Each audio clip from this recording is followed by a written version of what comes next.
Great question. Absolutely not. Indie publishing isn't for everyone, just like traditional publishing isn't for everyone.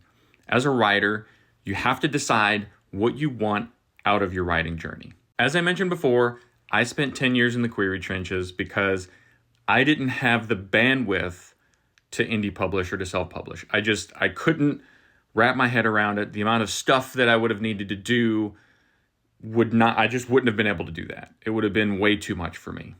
Ultimately, however, I decided to go with an indie press because they expressed interest in my YA sci-fi duology. They liked it and they wanted to put it out there.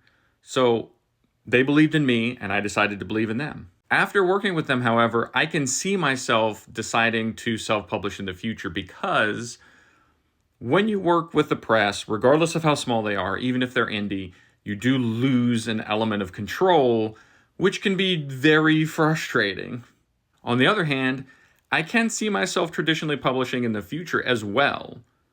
Obviously, the right agent has to come along, the right publisher has to come along, and the right terms have to be met, but I could still see myself doing that because I have a few works that I feel would work better in the traditional space, if that makes sense. Like I said, at the end of the day, it all comes down to what you want out of your publishing journey. And for some people, it is a traditionally publishing route, and that's the only way they want to go.